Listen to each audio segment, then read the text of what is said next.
My name is Christian Nowaski, and I play bass for Left to Suffer. I'm Alex.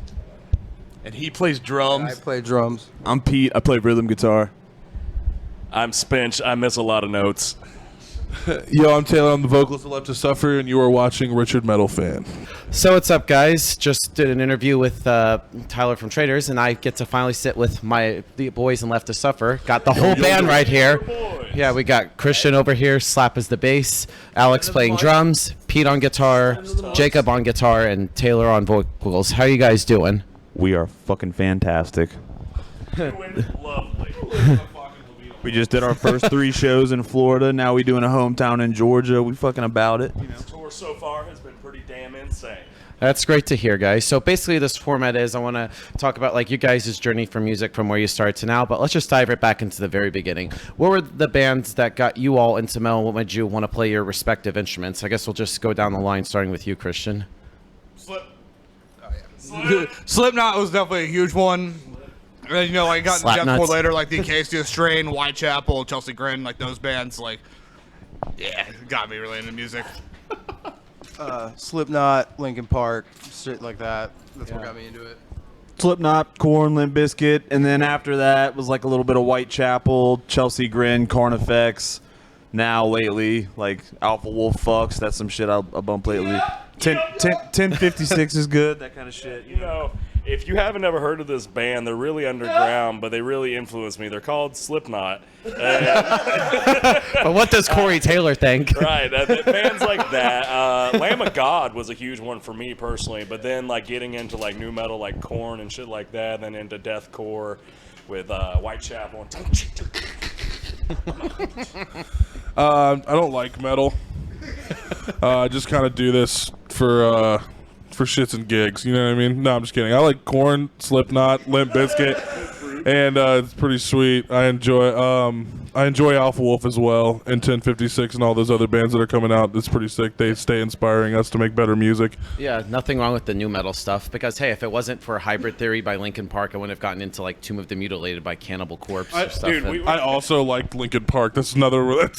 We were talking about Linkin Park earlier and how fucking sick they are, and like how their albums are like easily in our top 10. Yeah, like Hybrid Theory and Meteora still slap. Yeah, absolutely, absolutely. Yeah. Hey, thanks for closing the door. We're doing an interview. Yeah, quiet on the set, fuckers. Oh my God. He was kidding, Steven. He was kidding. Get the fuck out of here. I'm dead!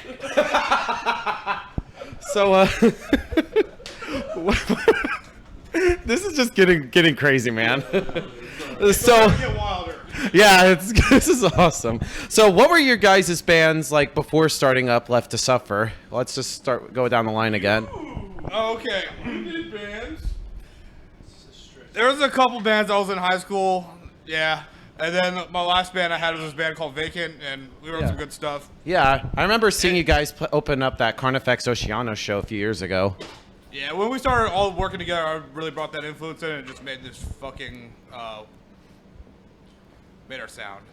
Yeah. It made our sound. Yeah. Oh, yeah, thanks, Chris. Yeah, you're welcome. We were nothing before Chris. Yeah. I created it. But no, it's just like, you know, we're all just blending our influences and writing styles together, and it works out very well. What about you? Have you ever been in a band? What's a band? Well, before Left to Suffer, I played for a band called Weeping Moon, and I was also playing for a band called Catabasis as well. And then now I'm here. Now he's here.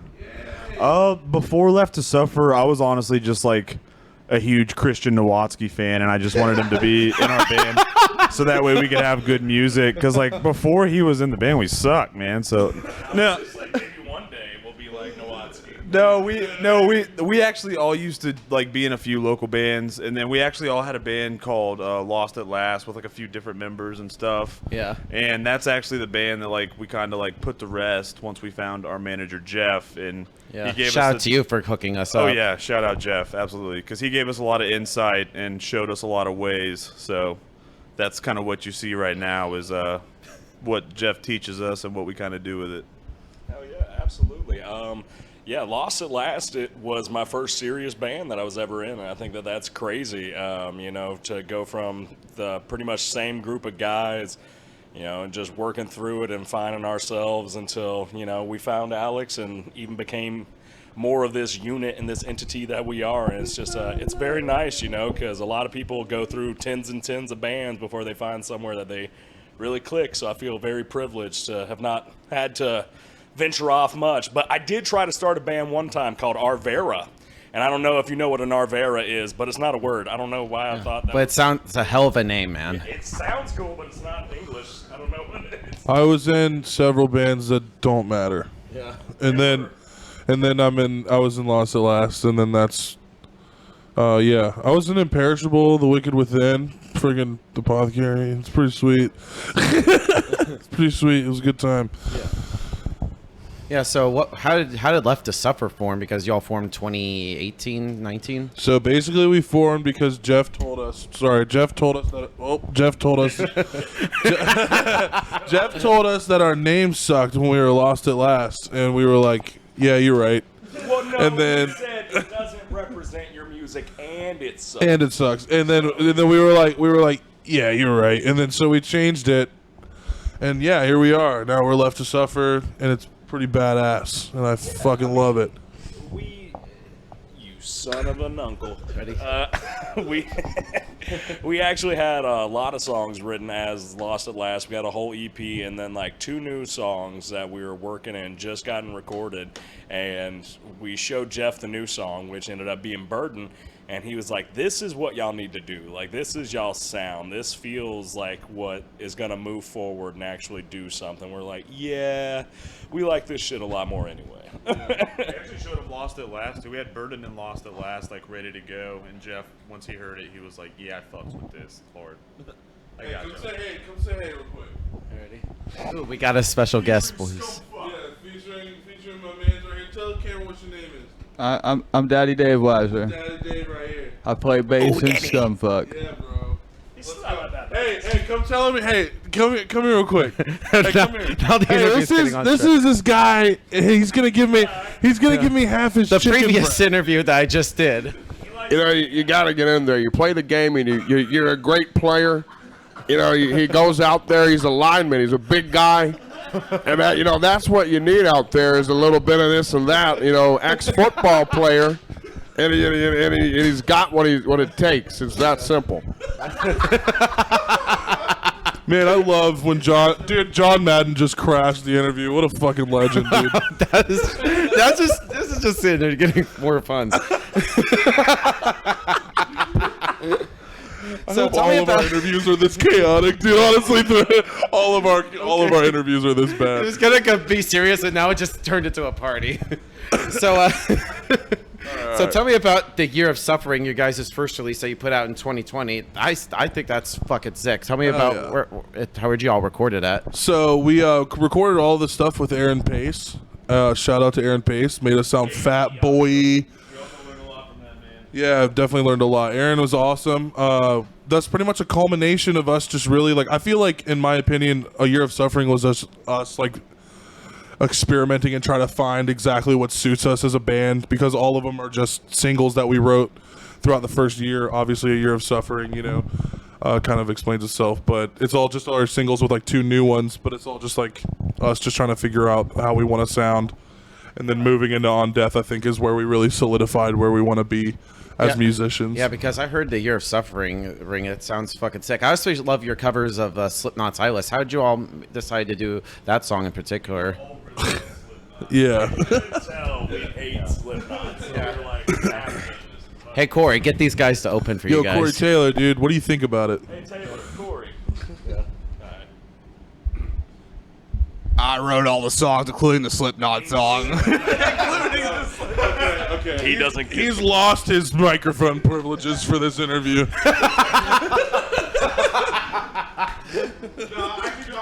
No.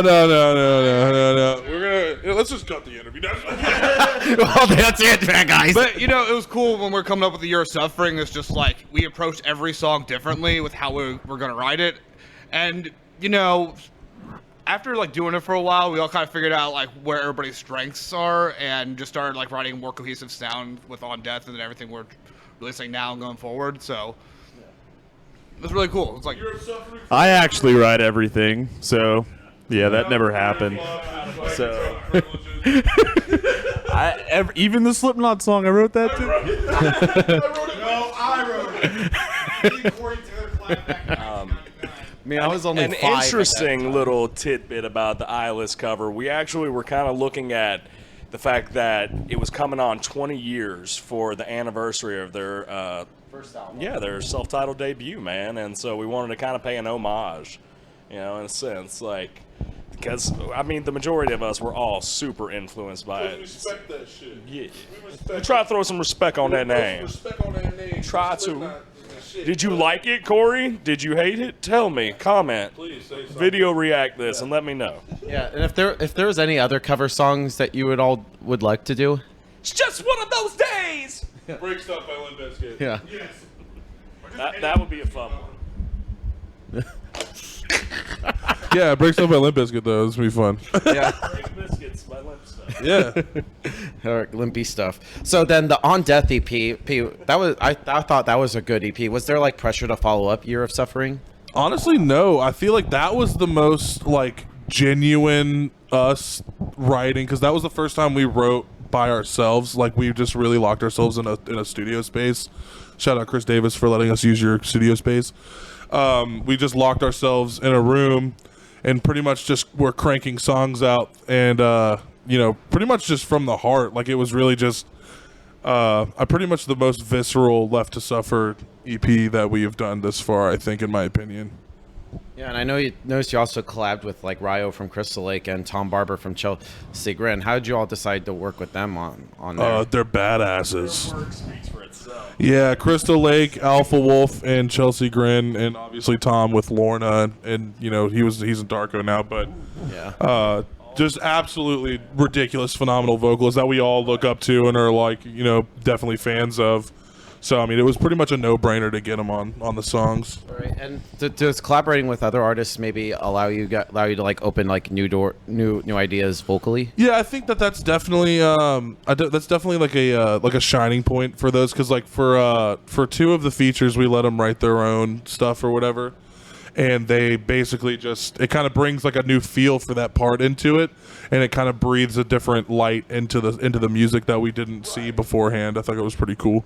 Oh, awesome. And then you currently have the new singles like Fixated and Overwhelming Power. Is that a clear representation of what the next Left to Suffer release will sound like, or is that just the tip of the iceberg? I'm going to tell you right now, there is no clear representation of what we're going to do, because we are doing everything all at the same time. Like we're pretty much expanding our sound in like so many different directions that there's no real like, oh, this is what Left to Suffer sounds like. We're like, there's no like sub-genre that we're chasing. We're just a vibe. You know what I mean? Like it's really just we just put out music that we want to write and that we enjoy, and we take influence from so many different things that nothing's going to sound the same. Yeah, I mean, we have like with Overwhelming Power, that song obviously has more of the deathcore, slammy, beatdown kind of vibe to it. With Fixated, that has more of like the new metal, trap, hip hop type vibe with it. I mean, we even have a song that's just like almost like an arena rock kind of metalcore vibe, Like we have a lot of things going on. It's just us trying to express ourselves and put our foot in everywhere we can in ways that still sound like us. Yeah, we just don't want to be cornered in one hole. We don't want to be like cornered into one space of like making music, because music is very fluid, and we're allowed to do whatever we want, Like, and that's pretty much what we're just gonna do. All right. We're gonna do whatever the fuck we want. All right. And kind of like going into songwriting for you, Taylor, as a vocalist, do you need to hear music in order to come up with the lyrics, or do you usually have like a lyrical concept in mind and that can help determine the outcome of the music itself? I feel like it really depends, because they write music that I feel. So like every time that they write something, or like we all like collaboratively write together all the time. So it's all very, it just kind of creates itself. I don't really have to specifically listen to something for me to be able to write. It just kind of like forms itself, because we write from like pure emotion, So everything just kind of like falls together, and I think that's what's really beautiful about our writing process. All right. And do you tend to leave lyrics open to interpretation, or you try to engage the listener in what the songs are about? Sometimes I'm a little bit more adamant about the points that I'm trying to make, and then other times I kind of leave it more metaphorical and open for people to just kind of take what they want from it, because that's what music is in general. It's all up for interpretation. Right, and can somebody's like own interpretation of the music and lyrics can maybe look at yourself and the rest of you guys differently as artists? Maybe sometimes I feel like it really just depends from person to person. You know, it's like, someone can take something that's, I may have meant something one way, and then like someone can take it and use it for something completely different. I think that's what's cool about, just music and anything in general. It's all just like so. How they connect to it isn't just limited to how you meant it to connect and how you meant it to come across or what it means to you. And it really is. It's just a really cool thing that you can get something from it and take something from it that maybe wasn't meant that exact way. It was just kind of the raw emotion, like you said, just building onto it, and then how it is taken. That's subjective. All right, and it's kind of like for you, Alex, as a drummer, because there's always the saying, if your drummer sucks and your band sucks. So as a drummer, do you usually need to hear what the drums or guitars are doing in order to come up with a drum pattern, or do you usually have like an entire drum pattern written in order, and then the rest of the band can write according to that? I mean, it kind of goes back and forth. Sometimes we'll start with a drum beat and then write the guitar based off of that, or we'll write the guitar first and then put drums from there. I mean, it really just kind of depends, but yeah, I definitely agree with you with if your drummer sucks, then your band sucks. Yeah, and no, you guys are the shit, We're not man. on tour right now. Yeah, and for you, Jacob and Pete, because as a guitarist, because I notice like you're very rhythmic, but also very melodic too. Does one come first, or when it comes to like laying down the groundwork of the song, like how does that whole thing work? So I personally think it's really interesting because my mind processes melodically about 8 times out of 10, and Peter's processes rhythmically about like 8 times out of 10. So we really like vibe together and find ways to like work off of what the other one's doing. I don't know if there's ever a given specific way. Sometimes I have a lead and then he's like, yo, let me fucking throw something down to that. And sometimes he's playing a riff and I'm like, yo, I have a lead that I want to put on that. Yeah.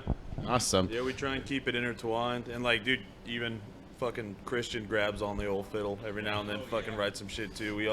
We try and keep the stringy boys all riffing and doing some leads and stuff. Awesome. We have some fun. Awesome. So it's not like about like I want to do this lead part or anything. It's pretty No, much I equal. think that was one of the things that I had to kind of overcome from moving from Lost at Last into Left to Suffer, was like it's not all about you playing as cool of a riff as possible. It's about you writing as connecting of a song as possible, and sometimes less is more, sometimes more is more. It really is about context and like vibing out that moment and what you're intending with it. Awesome. Over And the years, it's like we've definitely become more cohesive and like really able to feed off each other and write our best stuff. It's getting a lot better. awesome. And for you, Christian, because as a bassist, because I know the bass also has not just an influence on rhythm but melody too. So do you usually have like an entire bass pattern written beforehand, or do you need to hear what the guitars and the drums are doing in order to come up with a bass line? Well, usually what I've done in the past was, even though I help write some of the riffs and such, most of the time I just kind of just like follow what Jacob and Peter are playing, and also the drums. An event I did write a bass line that kind of stands out on my own, but that's As well as bargaining. bargaining. Yes. Yeah. Yeah. It's just in the past, like I've had to like record or write everything on MIDI bass, which is it's very convenient, but it's also like you don't really get the full experience of like throwing in like the slides you want and stuff, because usually like live I kind of like throw in extra stuff just to add a different flavor. I mean, you can literally like just slap your hand to get a percussive feel, and you can't really program that on a lot of programs. Right? Exactly, and plus like me being highly influenced from Korn too, it's just like I would kind of want to treat the bass as like a percussive thing and like on its own, but also like complements what Alex does on drums and then what these Peter and Jacob do on guitars. These Peter and Jacob, yeah. Hey, got busted with a brain fart there. And then kind of like going into your live show, is there like a similar energy to playing live as to recording, or they're almost kind of like two separate entities? Definitely two separate. So separate. Even it's weird because it's like the same song, but it's a different mix. You know, having the mix that is in studio, you hear pretty much, I feel like, everything. But even still, you know, when you hear it live, you'll be like, wait, this thing is turned up that I had never heard before, and it just vibes so much different. Like, for instance, Depression. Like that one, we have the trap hi-hats and like ambient noises that are in the background really low in the track, just super loud in our live mix, and that makes it vibe completely different, kind of makes you like, drives through the riff a little bit different. So, I mean, from playing to like how it sounds, it's definitely like two different ball games, and it's like a weird battle of trying to make something that sounds like it's not too processed and make something that's still polished. You know, that's where I was very thankful to work with Josh Travis on the On Death EP, because he wanted things to feel very natural and almost like loose and not so just like gridlock to the beat, exactly on it. Everything happens exactly on the 1, on the 3. You know, you can swing around it a little bit. Awesome. And I got 2 more questions for you guys. I usually like to ask the artist this when it comes to songwriting, because I usually get like a very long question, or I just get short to the point. But for you guys, how do you guys know when a song is done? Man, there's just a vibe. Like whenever, like usually we can tell like halfway through the song if we're just like, yo, this one's a fucking like this is one of the ones. And I mean, sometimes we write a song like it'll take us like 8 or 9 hours. And then, you know, we come back to it. Sometimes we pull riffs from, like, other shit. But there's just, like, an overall vibe of all of us kind of looking at each other. And we bounce it down, play it through the phone 30 times. And we're like, yep, this is a fucking... This is one of the ones we're using for sure. Right. I think one of the things we try to do is try not to make songs too long, but also not too short. You know, kind of You're like not Dream Theater, guys. convey a story, but also get to the point. You know, like, it's funny... like in between.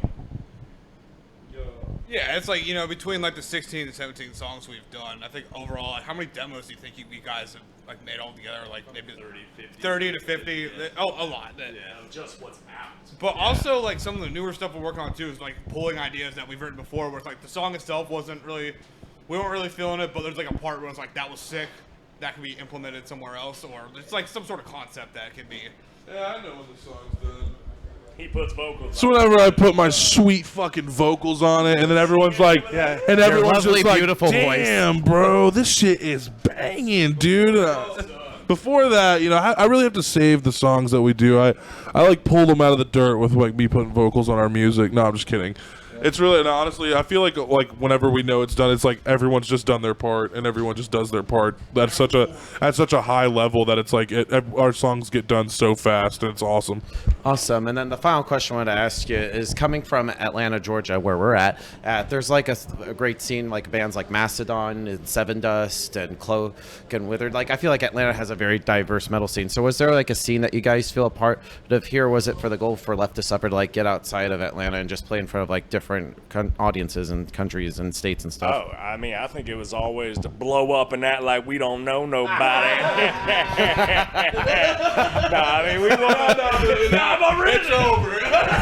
That's how we gonna finna blow up and act like we don't know. Yeah, just mic drop. nobody. Mike's right. Yeah. No, honestly, I don't really know. I just want to. I don't want to be here for a minute.